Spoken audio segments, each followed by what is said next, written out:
Hello and welcome back to the Social Jar podcast, back for episode 4. As always, I'm joined by Andreas Georgiou and Ryan Long. I'm your host, Dan Wiseman, and we're going to be picking out 3 topics from the Social Jar today, the world of social media that have piqued our interest this week. But first, how are we guys? We okay? Yeah, all good. I've just realised Ryan's going to have to reorganise the lower thirds on the screen, so they're going to be in a bit of a different order this week because we've got a new Andreas. Tape. And this let's just keep it the same as normal, yeah? And let everyone figure it out. Who's who? Yeah, no, all good down here. Hot, maybe too hot, but might be. That's the British summer that we've come to love and know, and get a week of absolutely boiling hot heat and then, rain for the rest of the time. Yeah, we're expecting some storms this weekend, so it'll be back to normal. We'll appreciate that. But it's been, as always, a very busy couple of weeks on social media. Plenty to talk about. I think you guys, as you've seen in the title and as you can see from the photo frame just there's one thing that's dominated, it's felt like, the past week or so of social media, and that is, of course, Twitter saying goodbye to fleets. Now, there's only one takeaway, and I think it's going to be a very short section, this one, because there's only one takeaway, is that Twitter clearly watched the Social Jar. We spoke about fleets last week. I said I wasn't a massive fan of them. I think, Andreas, you actually stuck up for them, but we'll gloss over that. Yeah, we'll save your blushes, mate. I stuck up for tweets. I stuck up for fleets, but I didn't say it was a great tool. I just said that there is good functionality to come out of it. But yeah, I'm really not that surprised, because who would use fleets? It's just pointless in my opinion, in terms of when you compare it to what it's supposed to be, which is Instagram stories or Snapchat. The actual functionality of fleets is nowhere near that of what those softwares offer. So not surprised, but as I said, like we went into on last week's show, there is some good to come out of it. So not all bad. It was a tester. Some of the functionality which they did actually implement, they're going to be putting into their photo uploading system. So we'll still see some elements of fleets on Twitter, just not in the way that we know it. It's just going to be different filters really that we can now use on photos because of fleets. Yeah, so it still will have that sort of legacy, in inverted commas, because you're right, those sort of GIF stickers that you've seen on fleets, different filters, different emojis and stuff like that, you'll then be able to use them in the normal tweet composer. And that bar that you saw at the top of the screen where the fleets would appear, they're going to be replaced by Twitter Spaces. So it's not like we're going to go back to the old sort of timeline layout for Twitter. Those icons will still be at the top, but Twitter, in a very typically nonchalant statement, didn't they? The way that they tweeted that was like, we're sorry, or you're welcome, depending on whether you're a fan or not of fleets. It seems like they're just going through this trial and error process whereby they want more people to get involved with the conversation. That's the entire premise of Twitter. I think they're sort of seeing that quite a lot of accounts are going online and they're just liking or retweeting other tweets as opposed to actually engaging with others themselves. And so they're sort of just going through the motion, testing a few things, seeing what works and what doesn't. But in fairness to them, where Fleets wasn't a success, Spaces have been. And I think people are more and more people are getting involved with Spaces and will sort of come onto the live audio industry in a little while. But it doesn't necessarily feel like Twitter admitting defeat, more that they're, as I said, just going through this trial and error process. It's some good spin PR, isn't it? I think what they said on the tweet was like, we've kind of heard you all, and we've realized that Fleets isn't exactly what you want, but we're going to improve and create some new features on the platform as well. So it is a bit of spin from Twitter to try and kind of downplay that this failed. But at the end of the day, I think everything has a purpose, doesn't it? And Fleets lived its purpose, and now we move on from it. Well, yeah, and I think them seeing my fleet probably put them off. One time wonder. Yeah. One tweet, one fleet to ruin them all. That's what happened. It was 8 months, very short-lived, guys. I don't think we've seen too many things like this where something has come, especially from Twitter, because they don't normally miss like this. Like usually Twitter are with the updates that they bring out, especially in the last year, I think they deserve a huge amount of credit for the updates that they've brought in, because on the whole, I think they've been very successful. I've liked a lot of them. I particularly like, we've actually got an article coming out later this week about this, guys, is sort of fact checking things. And when you go to retweet a tweet which contains an article, it says, hey, have you read this? Just to check that, before you share them. So I like a lot of the stuff that they've introduced, and it just felt like with Fleet, perhaps they missed the ball slightly. I liked the intention behind it in that, they wanted people to feel like they could have a voice, could get involved without that fear of it being a permanent tweet, which could come back to, bite them on the bum, so to speak. And so I think the intention was there. I just don't think they executed it right, did they, Roy? No, it just almost felt like a copycat, didn't it? Mm-hmm. People never really accepted it as part of Twitter. Yeah, and this is the biggest thing about copycats, which obviously we talked about in the last podcast, is that when you do have a copycat feature, you're always going to be comparing to what you're copying. And they were comparing that, and people were like, well, this isn't Instagram stories, is it? And that's why it didn't work inevitably, because the functionality you have on IG story, you just don't get on Fleets. And ultimately that's why it didn't work out. Do you think that it's because it works so well on Snapchat and Instagram because they're sort of image-centric platforms, whereby, you've got that when you're uploading a story, say on Instagram or Snapchat, 9 times out of 10, unless you're resharing a post, it's of an image. And obviously Twitter is tweet-based, it's, text and characters, that's how it operates. And so do you think that's why it never felt a bit clunky? It didn't really fit in with Twitter's mold? Yeah, pretty much. It's hard to imagine people trying to mold then a new way of thinking in that platform, you know what I mean? Yeah. I think that you and I were speaking about it just upstairs, weren't we, off air, just sort of saying that it's probably because they were sort of fearful of stories had been around on other platforms for so long, they'd been so popular as well, and I think Twitter was maybe just caught up in being a little bit fearful of being left behind, wanting to stay up with things, and that is, as we said last week as well, the problem with the copycat industry, isn't it, is that I think platforms will sometimes overlook whether things will perhaps actually work for fear of just wanting to be on the latest trend. If we were in their situation, I think you'd still want to try it, you know what I mean? Mm-hmm. Trial it and see if it works, and it clearly just That's hasn't. exactly what they did. So I think they did the right thing. Yeah, for sure. Yeah, it was worth a shot. So yeah, we've officially waved goodbye to tweets. In August, we'll see them go and we'll be replaced at the top of your feed by Twitter Spaces. Let us know in the comments or reply to the tweet if you will miss Fleets. I don't think we will hear much at Uniform Media, but if you guys will, please let us know your thoughts. We'd love to have that debate with you. So guys, on to the second topic, and it feels like we talk about the live audio industry every week, and I think that's quite telling of A, how popular it's becoming, and B, how quickly it's evolving, because it seems like every week there's some new news. And so we often speak about Spaces, but this week we're going to go back to Clubhouse. And they're very interesting and quite exciting, I think, their partnership with TED, the American media organization behind TED Talks. This one it feels like a very natural coupling, because I think whilst no frontrunner has emerged in the race between Spaces and Clubhouse, I think Clubhouse still maintains its more formal reputation. I think given it almost feels like a sort of conference presentation styles when you're in those Clubhouse meetings. And I think that's why this partnership with TED it feels very natural. And I think we're going to see some great stuff come out of it. Yeah, I mean, it was just last week on the Social Job, well, not last week, but the last episode where I was saying Clubhouse has this more executive feel to its audience compared to Spaces, which I think is more naturally orientated towards sports, like we've seen with the NFL partnering up with Twitter Spaces, whereas Clubhouse does have this real high-level feel when you look at who the big names are in the industry, like Grant Cardone, for example, massive on there. Gary Vee does a lot of Clubhouse. There is a lot of high-level, real estate, marketing, investment, stocks, rooms on Clubhouse that are very, very popular. And it's much more popular, those kind of discussions on Clubhouse compared to on Spaces. So when we're talking about TED, which is all about industry and it's all about development, Clubhouse and TED is the perfect partnership. Yeah, have you listened to any TED Talks, right? Are you a fan? I don't think I know who TED is. Yeah.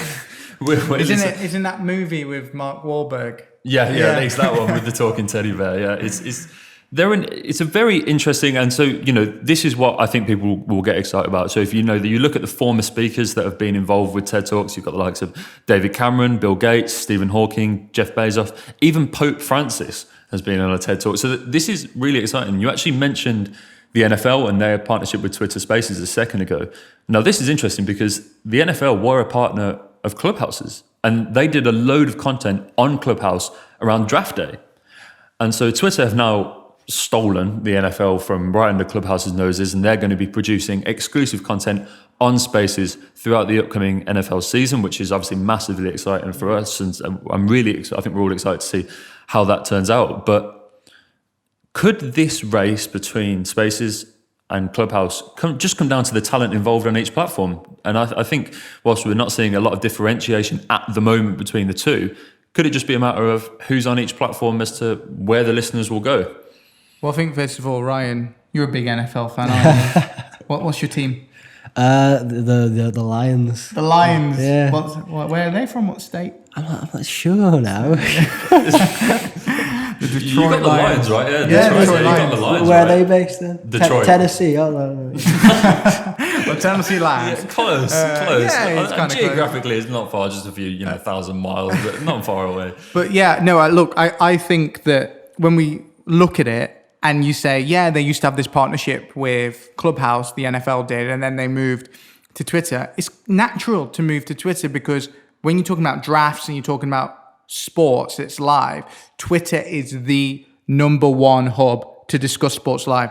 During the Euros, where did we go to look at what was happening? We went to Twitter, and it's the same for the NFL, the NBA, any sports league in the world. So if you're already having that conversation on there, if you integrate something like Twitter Spaces, which allows you to then also do live rooms, instead of Clubhouse, which is its own separate entity, does not link to anything, it's kind of in a silo, it just makes sense for the NFL to do this partnership with Twitter. Yeah, I agree. And I think we're starting to see each platform slowly start to find its own niche. You were talking about Clubhouse being the more executive platform, having that more corporate feel. Twitter is perhaps going down this sort of more, I guess the word is sort of that live nature, which sport lends itself to really nicely. That sort of quite reactive nature of Twitter is where Spaces seems to be going. And so this partnership with TED then, sort of bringing it back, where I think both platforms seem to have their audiences now, and this partnership with TED, which is going to be, it's so popular. TED Talk, it's Spotify's second most watched show as of 2020. So What is Joe Rogan number one? I think because hasn't that podcast only relatively recently came to Spotify. It was mainly on YouTube, so it'd be interesting to see who claims that number one spot actually. But TED ranks very highly in its own right, and number two in 2020 that was anyway. And so, Rye, you're looking forward to David Cameron, Bill Gates, Stephen Hawking. Well, probably not.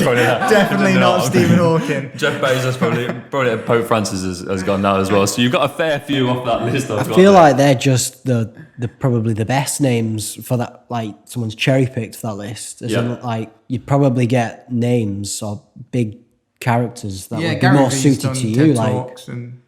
You know what I mean? I'm not too interested in hearing what the Pope's got to say. But he's got a big enough following. I'm sure he's going to take that to heart, man. I'd just like to offer our personal apologies to the Pope for that comment by Ryan there. I thought he was going to take that one heavily, that Ryan Long from Uniform Media is not massive. Ryan's always causing mischief. I'm sure he'll forgive me. Yeah, for sure, mate. But regardless, I'm sure people will be interested in that. So it's going to be really interesting to see where this goes and see what other couplings will emerge in the sort of weeks and months to come. Major organisations are now lining themselves up with each one. Guys, just off your top of your heads, is there anyone that you'd like to see come to Clubhouse or Spaces? Is there anyone that you'd like to hear from in particular? I think whilst the NFL, it would be cool to see some English leagues, maybe the Premier League or something like that, like keeping on that sporting theme, perhaps come to Twitter or something like that. I think we will see it from the Premier League. They're generally a very proactive and forward-thinking organisation when it comes to their digital rights. I mean, just look at how much television rights cost for the Premier League. The most expensive sports league rights in the world, if I'm correct. So to do something like Twitter Spaces would not be surprised. I think one thing that, like I said, I think I said it on the last show, I'm just worried about Clubhouse's exclusivity. It's still a problem after all these months. It's over a year, in fact, where it's still in its own style, like I said earlier. So, yeah, for something like TED, great partnership. But if we're going to start talking about sports and other entertainment like pieces, like film, television, I think Spaces is going to prove to be the king of that. Yeah, the Premier League would be mint. for Twitter Spaces. I'd totally get into that. Yeah, sure. I think we're seeing a few clubs use it. Man City are pretty heavy on them. Man City are great. The Euros did one live preview on Spaces before the tournament began. They didn't seem to use it again after that, or at least I didn't see it. So I think football will absolutely adopt it, and it would be great to see more clubs do it. As I said, in the NBA, we've talked about the New York Giants. They've used it. They're big on there, and I think that will just continue to grow. But like I'm saying, I don't know. My prediction about Clubhouse is either going to get bought out in the next few years by a Facebook, or it'll cease to exist. I think Facebook would potentially buy it. There's definitely a lot of value there, like we said, with the type of audience it has. But I just don't see how it works long term in its own world. Really, it's in its own universe. You think it needs to open its doors, become less inclusive? Well, look, Facebook, Twitter, Instagram are the kings. You've also got LinkedIn there, and yes, you've got TikTok. But if we're talking about the throne of what social media royalty is, Facebook, Twitter, Instagram. Obviously, Facebook owns Instagram. So, that's already the king and queen sorted.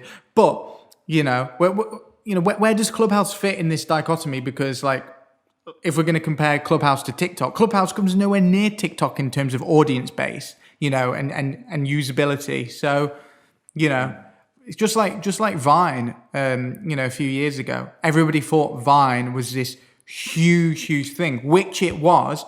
But it was in its own silo, and that's why Twitter bought it and they killed it. Yeah. And that was where Musical.ly then became TikTok, and we are where we are today. So that's my prediction on Clubhouse. I just think there's two options. It either goes away or it gets integrated into one of these major platforms. Yeah, well, I think we're starting to see even more competitors now for that. Spotify have entered the live audio industry with green rooms, which that could be really, really exciting. If they pull that off right with all the musical guests that they could get on board, that could be really exciting. Not even just music. I mean, Ariel Helwani, who's an MMA journalist, was on Spotify's green room recently. So they are really kind of bringing on a lot of different audience. And what we were talking about yesterday, Ryan, that Sky Sports are launching their own, I know it's not a live experience, but this goes to show the power of Spotify and how much they're investing into their audio. In terms of Sky Sports are launching like a Legends podcast that is almost like an ESPN style audio documentary about various football legends. Eric Cantona is going to be in there. The big man himself. So big little man. That's exclusive on Spotify. And we're seeing, like we said, Joe Rogan, a lot more exclusive shows going to Spotify. So it's going to be really interesting as they develop their live function as well, what the lay of the land's going to be with them. Yep. Guys, the race for the live audio throne is on. We've weighed in with our opinions, but what are yours? Let us know who you like to listen to, where you like to listen to it, and on what platform. Now, finally, guys, the third plunge into the social jar plucks out I'm proud of us, a very informative topic. And we're going to be bringing to you guys a little sort of case, I suppose, for video captions. And by captions, I don't mean the copy that goes along with the post. I mean the sort of subtitles that accompany a video that you see more and more when you're watching videos online. And it's a case for just how much they can increase the reach, the watch time, the amount of views that you get for the videos that you post if you include them in your videos. So I think, first of all, we've got to start off by saying that I think undoubtedly video tops all other content online. We're starting to posture towards that. A study by Cisco found that by 2022, 82% of all online traffic will be video. And that's a crazy number, isn't it? Not surprising, though. No, it isn't really. But, when you look at 4 out of 5 users, more than 4 out of 5, that 82% will be going online and interacting with video. It feels like different ways that you can enhance that experience is going to really prove pivotal in terms of engaging with your audience in the right ways. And one such thing that I think helps with that is, with video captions specifically, is that Facebook found that 85%, again, another massive number, of all their video is watched on mute, which is, when you think about it, you sort of think that can't be right. But when you actually think about the way that you personally engage with video, it probably feels about right. Whether you're commuting, you're in public, whether you're somewhere where you need to be a little quieter, perhaps it's probably about right, isn't it? Yeah. I remember when they first brought that function in with the videos, it just played the sound automatically. Do you remember that? Yeah. And people just kicked off because it was just invasive, wasn't it? You're just scrolling down the feed and you don't want to just be like bombarded with like adverts or lots or of just different noise. sounds just overlapping each other. Well, you can sort of flick in and out between audio and like your Instagram feed, for example. You sort of tap one video and the next one will mute. If you tap it, the next one will play with audio. And when you scroll through your Instagram feed with audio on, you just sort of get like 1 second snippets of like each video and quickly you go straight back to mute. So it's like these captions that you're sort of putting into video, not only do they help with that, so people that are watching on mute can still engage and enjoy with a video, but people that are, Ryan, you're suffering from a bit of a cold at the moment, quite hard of hearing. So, someone like yourself, that would help as well. And it also helps to boost your SEO as well as making those videos, as I said, more accessible to people that are hard of hearing or are deaf and something like that. So it feels like something which is relatively simple to add to video, but can have huge benefits. Well, one of my favorite recent updates from Facebook is that it can now auto-generate captions on videos, and it's actually pretty effective.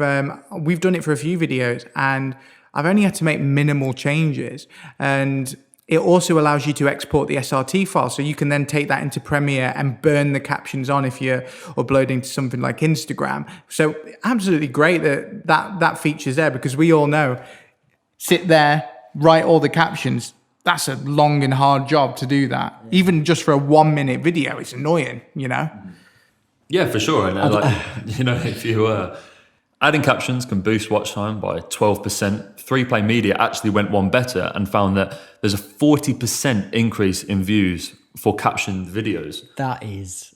I can't believe that. all these people who are refusing to watch foreign films with captions. You're absolutely right, mate. I know that you make a very good point. I was looking at these stats, especially that one from Cisco, where it's like 82% of all online traffic is for video. But as I was saying, with watching videos on mute and with those, you can understand it actually, can't you? Why people will engage with them, because it makes it just that little bit more accessible. And as I said, when you've got the added boost within SEO as well, it seems like something that we're just saying to you. As always, the voices of reason and wisdom within the social media industry here at the Uniform Media. We're saying to you, include captions in your videos, because guys, the benefits are all there to see, aren't they? Yeah. Stats speak louder than facts. Is that correct? Jeez. No, I don't know. But, the statistics are there. I think stats and facts are essentially the same thing. Nah. That's all right. Quote, right? It's all right. Stick that with throw some slime at the wall. We've got some good quotes coming out of the social jar. But, yeah, look, the numbers are there. And I think, like I said, it's easier than ever to do it. And there are a lot of actual companies out there as well where you can pay, $20, $30 to get things captioned properly. So the option's there, free and paid, depending on what you want to do. So yeah, do it. We do it with the social jar clips. We do it with, clips that we think are accessible to do that with. And yeah, we're advising everyone to try it out. I think they will see a shift in their numbers. Yeah, for sure. And I think what's interesting is you're starting to see it more on TikTok. And TikTok is obviously a platform which you'd think would, you only really go on TikTok when you can hear the audio. It's not a platform you're going to go on when you're listening on mute. Yeah. And so you're starting to see TikTok users post their video with these captions or the subtitles, as whatever you tend to call them. And I think that's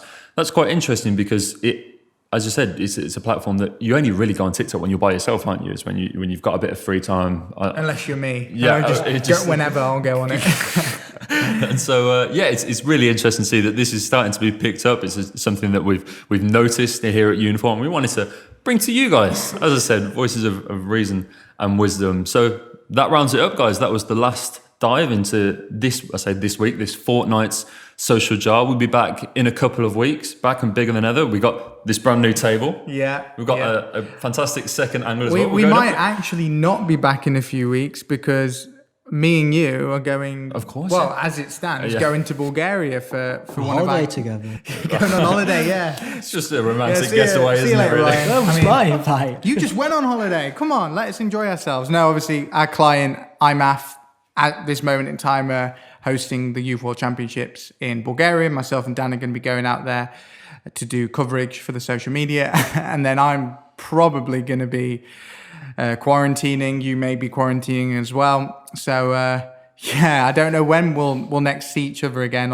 on the social job, but we'll definitely be back in the next month with some more topics. So it does give us a bit more time, and it gives these social media platforms a bit more time to listen in, to hear our advice and make the changes that we're recommending. 100. So who knows? 100. Right. So whilst me and Andres will be away, we're assuming you'll do the solo podcast in a couple of weeks, right along special. You can count on me, and we'll talk all things Brian Blessed. You can bet the bank on it, guys. Thank you very much for watching. Subscribe for more from the Social Jar, and we'll see you maybe in a couple of weeks, maybe in a bit more. We like to keep you in suspense here, don't we? Thanks for watching, guys.